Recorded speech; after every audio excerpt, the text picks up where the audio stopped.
মানুষকে কিভাবে দাওয়াত দেব, একটা মানুষকে কিভাবে চলবে দিয়ে আনবো। তোমার কি মনে হয় সেই স্মৃতিগুলি যখন মানুষের গাছটি মাথায় নিয়ে আসতাম, কত মানুষের ঘরে গিয়া বারবার বলতে ভাই চলো চলো অমুক জানি অমুক জানি। তোমার কি এই স্মৃতি মনে নাই? মানুষের দ্বারা গিয়ে কত কত গালি শুনছ, সেই দিনগুলি কোথায়? সেই দিনগুলি কোথায়? সেই দিনগুলি কেন ভুলিয়ে বইতে আছো?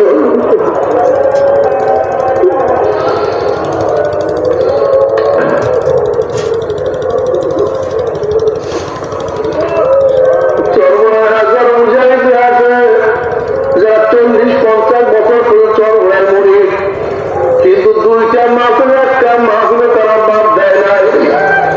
এখন পর্যন্ত তারা প্রত্যেকটা মাহফিলে হাজির হয়। কিন্তু তুমি এত ধনী এত জুয়ান, তারপর তুমি কেন পারো না?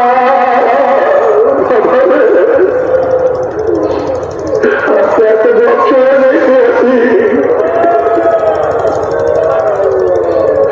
আমাদের সবাইকে মাফ করে তুমি খেয়াল করে দেখো, প্রথম যখন মুজাহিদ হয়েছিল তখন তোমার কর্মের হালাত কি ছিল? তখন তোমার কর্মটা সবসময় আমার মাওলার দিকে ঝুঁকানো ছিল। তুমি হাতটা চলতা সবসময় মাওলার দেয়ানো চেয়ারে তুমি চলতা। মাথার মধ্যে সবসময় থেকে ছিল তরিকা কিভাবে বানানো যায়, কিভাবে মানুষকে দাওয়াত দেওয়া যায়।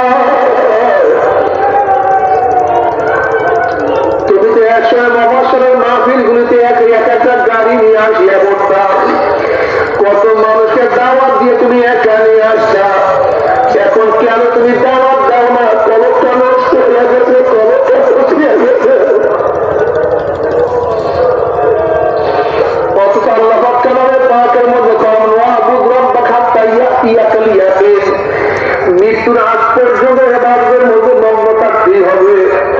একদিন কথা একদিন সাথে একদিন করছি, এখন করবো না হবে না, বরং মৃত্যুর আগ পর্যন্ত আমার মাওলাকে ডাকতেই থাকবো, মাওলার ইবাদত করতেই থাকবো। বাবার এই মূল কারণ আমাদের মধ্যে জিকির কমিয়ে গেছে। তোমার কারণে এখন আর ভালো লাগে না, এখন আর কলম শান্তি নাই, কলমের মধ্যে সেই শান্তি লাগে না।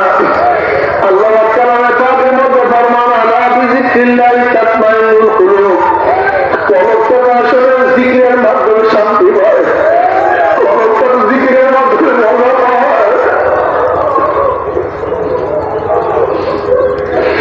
কলমটা জিকিরের মাধ্যমে সারা করতে পারে, সারা যখন করতে পারে জিকিরের মাধ্যমে। যখন বান্দা জিকির করে কি যে মজা,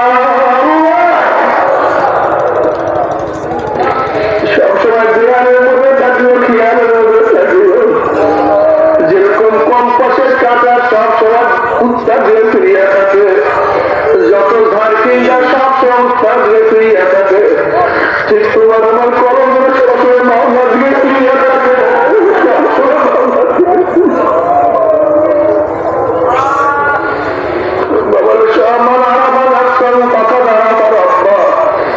বুজুর্গানের দিন বলেন, যারা নিজের নকশাকে চিনতে পারছে তারা আমার মাওলাকে চিনতে পারছে। আমার নকশের অবস্থাটা কি?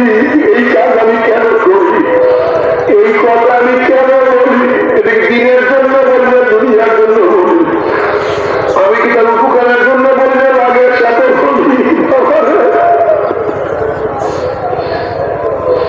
আমি কি ভালোর জন্য বলি, আমার নকশের খায়াতে বলি?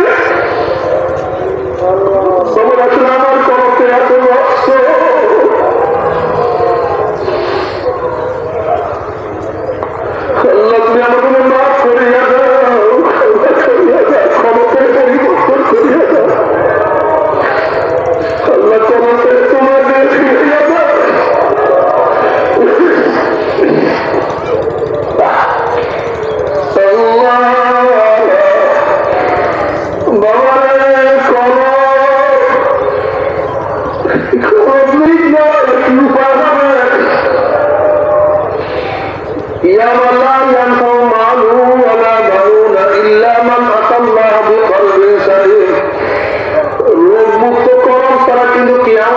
কিয়ামতের নাজাত নাই, রোগ মুক্ত কলম ছাড়া কিয়ামতের ময়দানে মুক্তি নাই, রোগ মুক্ত কলম থেকে কিয়ামতের ময়দানে আরো সীমিতের জায়গা নাই, রোগ মুক্ত কলম থেকে নেকের কলম হবে না,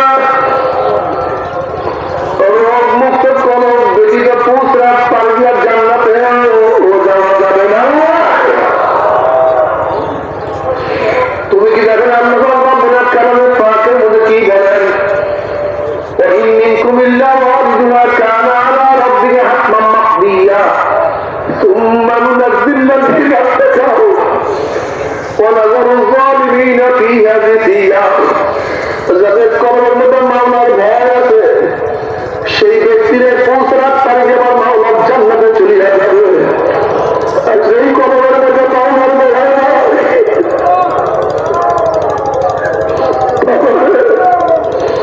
ونذر الظالمين فيها جثيا। জাসিয়া জিসিয়া করে কাইতে বুঝিয়া যখন নাফরমান দব্বার বেঈমান পুষে উঠবে, অমনি কাটিয়া কাটিয়া পিছলাইয়া পিছলাইয়া ঘুম ঘুম করে জাহান্নামে ঘুরিয়া যাও।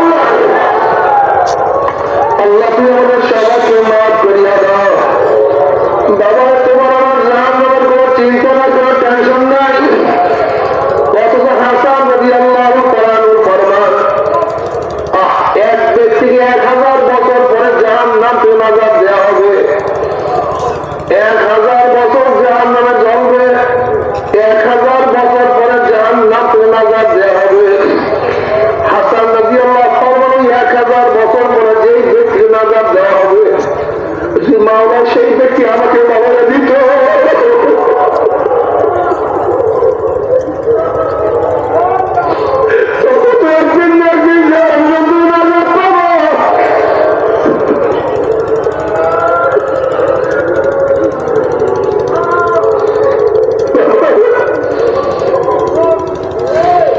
বাবা থানবী রহমাতুল্লাহ আলাইহি ফরমান, মাওলা যে আমাকে মাফ করিয়া জান্নাতের জুতা বানায়া দেয়, আমার খোঁজ নসিব, আমার কপাল ভালো, কমপক্ষে জান্নাতে বসিয়ে গেল।